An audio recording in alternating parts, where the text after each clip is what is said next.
이 시간 다 같이 사도신경 하심으로 11월 29일 수요 강단 시작하도록 하겠습니다. 전능하사 천지를 만드신 하나님 아버지를 내가 믿사오며 그 외아들 우리 주 예수 그리스도를 믿사오니 이는 성령으로 잉태하사 동정녀 마리아에게 나시고 본디오 빌라도에게 고난을 받으사 십자가에 못 박혀 죽으시고 장사한 지 사흘 만에 죽은 자 가운데서 다시 살아나시며 하늘에 오르사 전능하신 하나님 우편에 앉아 계시다가 저리로서 산자와 죽은 자를 심판하러 오시리라. 성령을 믿사오며 거룩한 공예와 성도가 서로 교통하는 것과 죄를 사하여 주시는 것과 몸이 다시 사는 것과 영원히 사는 것을 믿사옵나이다. 아멘.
이 시간 함께 기도하겠습니다. 좋으신 하나님 아버지, 또 오늘도 하루의 일과를 마치고 또 이 수요 강단을 통해서 하나님을 아는 지식에 대해서 함께 배울 수 있는 시간을 허락해 주심을 감사합니다.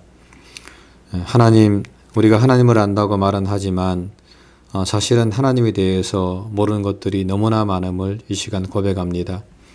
하지만 그럼에도 불구하고 여전히 하나님에 대해서 알아가기보다는 그것에 무관심하면서 또한 그것이 당연한 것처럼 살아가는 저희의 허물과 죄악을 이 시간 용서하여 주옵시고, 이 시간을 통해서 부족하지만 조금씩이라도 더 하나님을 알아가는 귀한 시간이 될 수 있도록 은총을 베풀어 주옵소서.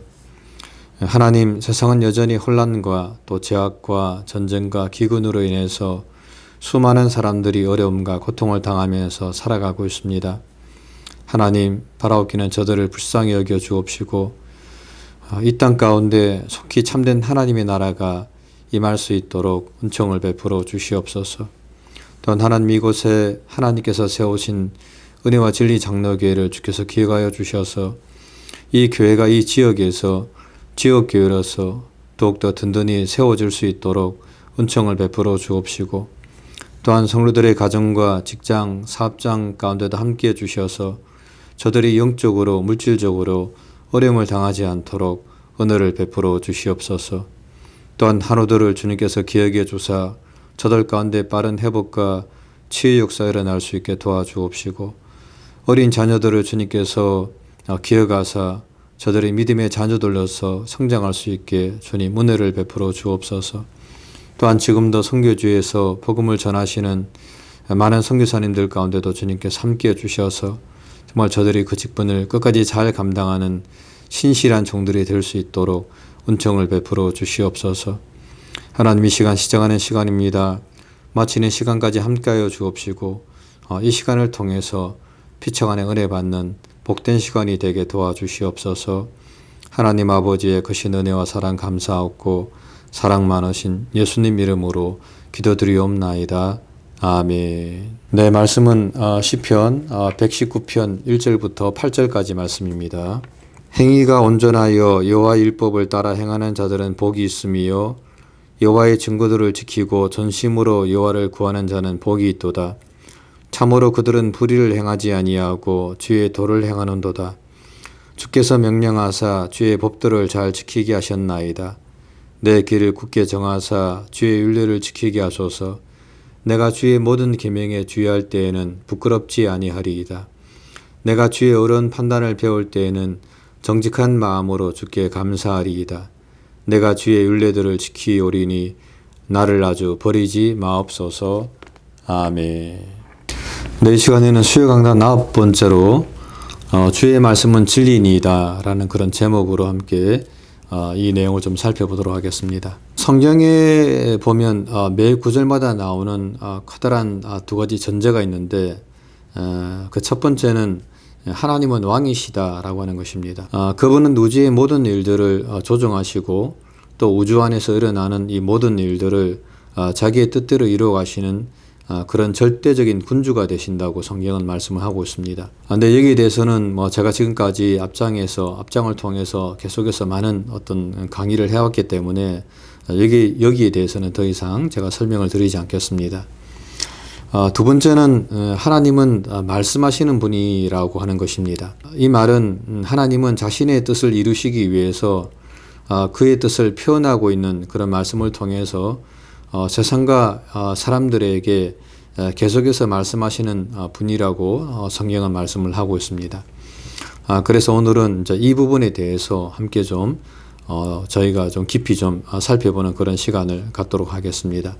그렇다면 이제 결론적으로 하나님께서 이렇게 계속해서 우리 사람들에게 말씀하시는 이유가 무엇입니까? 그것은 하나님께서 자기에 대해서 말씀하지 않으시면 인간들은 하나님을 알 수가 없기 때문에 그렇습니다. 이것을 신학적인 용어로 하나님의 자기 계시라고 하는데, 성경은 오직 이 하나님의 자기 계시를 통해서만이 사람들은 하나님을 알 수가 있다라고 이렇게 말씀을 하고 있습니다. 그래서 성경은 하나님은 말씀하시는 분이다라고 이렇게 기록을 하고 있습니다. 먼저 하나님께서는 창세기 1장을 통해서 이 혼돈과 어둠의 상태에 있는 이 세상을 향해서 말씀을 하셨습니다. 빛이 있으라라고 이렇게 말씀을 하셨고, 그 말씀을 통해서 즉각적으로 이 세상에 빛이 창조되었다고 말씀을 하고 있습니다. 그리고 이러한 하나님의 있으라라고 하는 이 창조적인 발언은 7번이나 계속이 되었습니다. 창세기 1장 6절과 9절, 11절, 14절, 20절, 24절, 26절을 통해서 말씀을 하고 있습니다. 그리고 그때마다 사물들이 생겨나면서 이 세상에 이 혼란하고 또 어둠이 가득한 이 세상에 질서가 잡혔다라고 성경은 말씀을 하고 있습니다. 낮과 밤이 생겼고 궁창이 만들어졌고 또 육지와 바다가 분리되었으며 풀과 채소와 나무가 생겨났고 천체가 형성되었고 물고기와 새와 곤충과 짐승이 만들어졌다고 말씀하고 있습니다. 그리고 마지막으로 인간들이 창조되었다고 성경은 말씀을 하고 있습니다. 그러면서 성경은 이 모든 것들을 하나님께서 오직 말씀을 통해서 창조하셨다라고 이렇게 말씀을 하고 있는 것을 볼 수가 있습니다. 하지만 이러한 이 하나님의 말씀의 사역은 그것으로 끝이 나고 있는 것은 아닙니다. 이제 하나님께서는 인간들을 향해서 말씀을 시작하신 것을 우리가 성경을 통해서 볼 수가 있습니다. 하나님께서 인간에게 하신 첫 번째 말씀은 하나님께서 창조하신 피조세계를 잘 다스리라라고 하는 그런 말씀이었습니다. 창세기 1장 28절은 이렇게 말씀하고 있습니다. 하나님이 그들에게 복을 주시며 하나님이 그들에게 이르시되 생육하고 번성하며 땅에 충만하라. 땅을 정복하라. 바다의 물고기와 하늘의 새와 땅에 움직이는 모든 생물을 다스리라 라고 이렇게 말씀을 하셨습니다. 그리고 29절을 통해서는 이 약속의 말씀, 보증의 말씀을 주셨습니다. 하나님이 이르시되 내가 온 지면에 씨 맺는 모든 채소와 씨 가진 열매 맺는 모든 나무를 너에게 주노니 너희의 먹을 거리가 되리라 라고 말씀하셨습니다. 즉 하나님께서는 이 푸른 풀과 채소와 열매 맺는 이 모든 나무를 인간과 동물들에게 양식으로 주셨다라고 이렇게 말씀을 하고 있습니다. 그리고 하나님께서는 인간들에게 벌칙이 첨가된 금지사항에 대해서도 말씀하셨습니다. 창세기 2장 16절과 17절은 이렇게 말씀하고 있습니다. 여호와 하나님이 그 사람에게, 그 사람은 아담이겠지요. 그 사람에게 맹하여 이르시되 동산 각종 나무의 열매는 내가 임의로 먹되 선악을 알게 하는 나무의 열매는 먹지 말라. 내가 먹는 날에는 반드시 죽으리라 라고 이렇게 말씀을 하셨습니다. 하지만 우리가 너무나 잘 알고 있는 것처럼 이 아담과 하와는 하나님께서 그 먹지 말라는 그 하나님의 말씀을 어기고 결국 이 선악과를 따먹게 됨으로써 그들은 하나님께 범죄하게 되는 것을 볼 수가 있습니다. 하지만 그럼에도 불구하고 하나님께서는 그 범죄한 인간들에게 또다시 찾아오셔서 또 말씀을 하십니다. 하와에게는 해산의 고통이 있을 것이고 아담에게는 땀 흘리는 이 노동의 고통이 더해질 것이며 또한 둘 다 흙이므로 흙으로 돌아갈 것이다 라고 이렇게 말씀을 하고 있는 것을 우리가 볼 수가 있습니다. 그렇습니다. 하나님은 말씀하시는 분이십니다. 그리고 그 하나님의 말씀은 하나님께서 말씀하신 대로 다 이루어졌다라고 성경은 우리에게 말씀을 하고 있는 것입니다. 여기에 대해서 이사야 선지자는 이 하나님의 말씀에 대해서 이렇게 말씀을 하고 있습니다. 이는 비와 눈이 하늘로부터 내려서 그리로 되돌아가지 아니하고 땅을 적셔서 소출이 나게 하며 싹이 나게 하여 파종하는 자에게는 종자를 주며 먹는 자에게는 양식을 줌과 같이 내 입에서 나가는 말은 이와 같이 헛되이 내게로 돌아오지 아니하고 나의 기뻐하는 뜻을 이루며 내가 보낸 일의 형통함이니라 라고 말씀을 하고 있습니다. 그렇습니다. 성경은 이 하나님 말씀은 모든 인간들의 역사에 있어서 지금도 하나님의 집행력 있는 도구라고 하는 사실을 일관성이 있게 주장을 하고 있습니다. 하지만 이러한 하나님의 말씀은 단순히 하나님과 그의 피조물이요 백성들인 우리들의 관계로만 형성된 것은 아닙니다. 우리가 하나님의 말씀을 들어야 하고 또 그 말씀에 순종해야 하는 이유는 단순히 하나님께서 그렇게 하라고 말씀하셨기 때문만은 아닙니다. 원초적으로 그것은 진리의 말씀이기 때문에 우린 하나님의 말씀을 들어야 된다라고 하는 것입니다. 즉 그 말씀을 선포하신 이가 진리의 하나님이시고 또 은혜와 진실이 많은 하나님이시기 때문에 그렇습니다. 그분의 진실은 궁창에까지 미치며 그분의 진실은 우주적이고 다함이 없으며 그분의 말씀은 진리 그 자체이기 때문에 우리는 이 하나님 말씀을 듣고 순종해야 된다라고 하는 것입니다.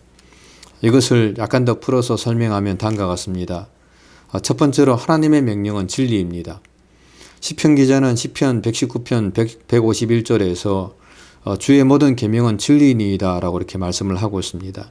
이것은 사람이 이 계명을 통해서만이 참된 인간의 모습으로 살아갈 수가 있다라고 하는 그런 말입니다. 예를 들면은 우리의 몸은 우리가 우리의 몸을 정상적으로 움직이기 위해서는 규칙적인 음식과 휴식과 운동들이 필요합니다. 하지만 그와는 반대로 우리가 매일 과식을 하고 감을 하고 또 과로를 하게 되면 우리는 우리의 몸을 정상적으로 사용할 수가 없습니다. 그리고 그것은 우리의 영혼도 마찬가지입니다. 하나님께서는 인간을 자신의 형상을 따라 지으셨습니다. 그러므로 우리 영혼은 하나님께 나아가서 하나님께 예배를 드리고 또 율법을 준수하고 기도와 믿음과 영적 훈련을 통해서 하나님을 섬길 때에 우리의 영혼은 정상적인 활동을 할 수가 있게 된다고 하는 것입니다. 하지만 그와는 반대로 이것을 거부하고 하나님의 명령을 저버린다면 우리들의 영혼들은 점점 더 메말라가게 될 것입니다. 양심은 사라지고 수치감도 사라지고 선을 행한 능력도 사라지면서 비참하게 될 뿐 아니라 반인간적인 그런 삶으로 우리의 삶은 전락하게 될 것입니다. 그래서 여기에 대해서 리차드 박스터라고 하는 신학자는 이렇게 말했습니다. 우리는 성도 아니면 짐승 둘 중에 하나를 선택해야 할 것이다. 그리고 이 말은 정말 맞는 말입니다. 모든 사람들은 머지않아 의식적으로나 무의식적으로나 어느 한편에 서게 될 것이라고 하는 것입니다. 오늘날 어떤 사람들은 휴머니즘이라는 이름하에 성경적인 성도덕은 더 이상 필요치 않다고 주장하는 사람들이 있습니다. 그들은 말하기를 인간적이며 더 풍족한 삶을 살기 위해서는 성적으로도 자유로워져야 된다라고 주장을 합니다. 하지만 결론적으로 말씀을 드리면 이 성적 방종은 사람들을 더 나은 사람으로 만드는 것이 아니라 결과적으로 더 악한 사람으로 만들며 짐승으로 변하게 하며 결국 우리들의 영혼을 파멸시킬 것이라고 성경은 말씀을 하고 있습니다. 그러므로 우리들은 이 하나님의 계명을 지켜야만 합니다. 그럴 때만이 우리는 정말 인간다운 삶을 살아갈 수가 있다라고 하는 것입니다. 두 번째로 하나님의 약속들은 진리입니다. 하나님은 자신이 한 약속들을 지키시는 분이십니다. 또 약속하신 이는 미쁘시니라고 히브리서 기자는 말씀을 하고 있습니다. 여기서 미쁘시다라고 하는 말이 곧 하나님은 신실하시다라고 하는 그런 뜻입니다. 성경은 최고의 차원에서 하나님의 신실성을 선포하고 있습니다. 시편 119편에서 시편 기자는 이렇게 노래하고 있습니다. 주의 인자하심이 하늘에 있고 주의 성실하심이 공중에 사무쳤으며 주의 성실하심은 대대 이르나이다. 또한 예레미야도 이렇게 고백하고 있습니다. 이것이 아침마다 새로우니 주의 성실하심이 크도소이다. 그렇다면 여러분, 하나님은 자신의 이 성실하심을 어떻게 나타나고 계십니까? 그것은 하나님께서 그 약속을 실수 없이 이루어가심을 통해서 하나님은 자신의 성실하심을 나타내고 있다고 하는 것입니다. 예를 들면 하나님께서는 아브라함에게 자신의 신실하심을 증명하셨습니다. 아브라함은 25년을 기다린 끝에 하나님으로부터 약속받은 그 아들을 결국 선물로 받을 수가 있었습니다. 그리고 그 이후로 수많은 사람들이 이 하나님의 신실하심을 경험해 오고 있는 것을 우리가 볼 수가 있습니다. 사무엘 클라크라고 하는 사람은 이 하나님의 약속에 대해서 이렇게 말을 했습니다. 약속들에 대한 부단한 관심과 그것들에 대한 확고한 믿음은 우리들의 삶의 염려에 대한 걱정과 근심을 막아줄 것이다. 그것은 마음을 조용하게 지켜주고 모든 변화하는 가운데서도 마음을 침착하게 해줄 것이고 여러 가지 삶의 고통으로 인해서 침체하며 들어가는 우리의 영혼들을 보호해주고 지켜줄 것이다. 비록 그리스도인들이 이 하나님의 약속에 대한 불신앙과 망각으로 인해서 그들의 가장 견고한 위안을 스스로 박탈해 버린다고 할지라도 하나님의 약속은 결국 지켜질 것이며 그것들은 결국 이루어질 것이다 라고 이렇게 말씀을 하고 있는 것을 볼 수가 있습니다. 그렇습니다. 하나님의 약속들은 진리이며 그것들은 결국 성취가 될 것들입니다. 그러므로 우리들은 이 약속들을 우리가 바라보면서 하나님께서 우리를 통해서 이루실 그 하나님의 약속을 바라보면서 우리가 끝까지 믿음으로 살아야 될 것입니다. 말씀을 맺습니다. 여러분, 그리스도인들은 어떤 사람들일까요? 물론 우리는 여러 가지 대답을 할 수가 있습니다. 하지만 오늘 배운 내용을 가지고 대답을 한다면 다음과 같이 대답을 할 수가 있습니다. 그리스도인은 하나님의 말씀을 신뢰하는 사람들이다 라고 하는 것입니다. 그는 성경에 기록된 하나님의 말씀에 복종하는 사람들입니다. 그 가르침을 믿고 약속들을 신뢰하고 계명들을 지켜나가는 사람들입니다. 또한 하나님의 약속을 붙들고 기도하는 사람들입니다. 비록 어려운 환경 가운데서도 주님을 바라보면서 모든 것이 합력하여 선을 이룬다는 것을 끝까지 믿으면서 그 가운데서도 기뻐하는 사람들입니다.